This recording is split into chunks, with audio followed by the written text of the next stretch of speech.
Today's Toy Spot, we are having a look at the DC Collectibles DC Comics Supervillains Poison Ivy. Spot picked up this one, and I also picked up the Roller Derby Harley Quinn actually at the same time. It was at my local comic book store.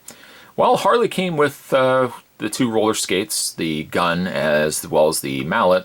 It doesn't look like, from first glance, that doesn't look like Poison Ivy actually comes with anything, which is a bit of a shame. Spin around the side of the box. Figure stands approximately 6.7 inches tall and is sculpted by Karen Palinko.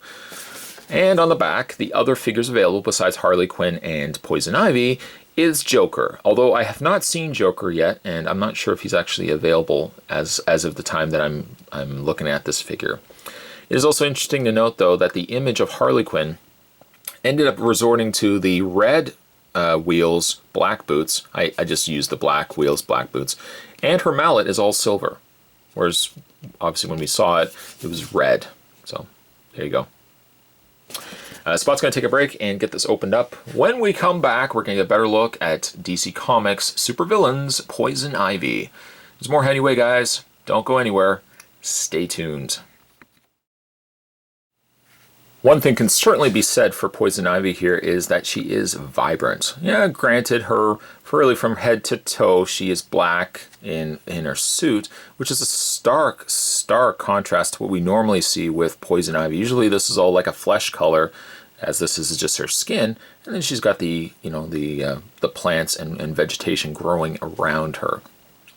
It's very different to see Poison Ivy in all this black color, which I don't know if I'm super crazy about, but I'm sure as the figure, I look at it longer, it will grow on me. But my initial opinions are that I miss the old design of Harley Quinn, or of Poison Ivy here. Let's have a look at her face. Let's bring the camera in and have a look at her face. It's pretty.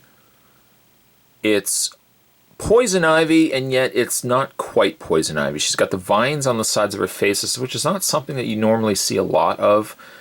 I like the coloring that they put in her eyeshadow, which is that green. She's got that green on her lips too. And she's got the leaves all in her hair, which is a staple for Poison Ivy.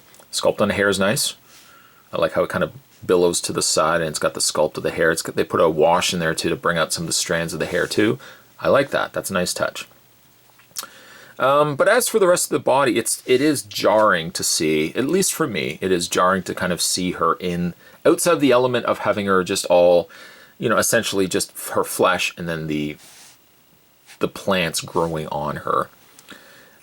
She does have bare feet though, and I have not followed the new comics with Poison Ivy, so I'm wondering, I guess is this her a bodysuit that she's wearing, or her skin actually has gone black? I'm not quite certain. That I don't know. But it's nice that the vines aren't just painted on. They're sculpted. They're sculpted from shoulder to wrist. And all this section here is all sculpted as well. Just kind of jarring. Just saying, it's just a little bit jarring. She doesn't come with any sort of display stand. She does have the peg holes for it. And while Harley Quinn came with the mallet, the roller skates, the gun, Poison Ivy kind of got nothing. And it's a shame. For a plant character, could have given her a display stand. Could have given her something that she could have wrapped around her arms, that she could have held like a plant or Venus flytrap or something. I just kind of feel I wish she would have gotten more. Comparatively, and let's reach off camera, comparatively, there is Harley Quinn and there is Poison Ivy. Harley Quinn got extra stuff. Same price as Poison Ivy. They didn't change the price at all. Same price. One figure got a lot more, one figure didn't get so much. Now you could argue the point that maybe sculpt-wise, they put as much, if not more, into Poison Ivy than they did Harley, but that's an argument that I'm not considering to make.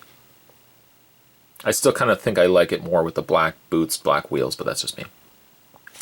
In the way of her articulation, she still has a good level of articulation, though, again, doesn't really have much going on other than that. Head does rotate.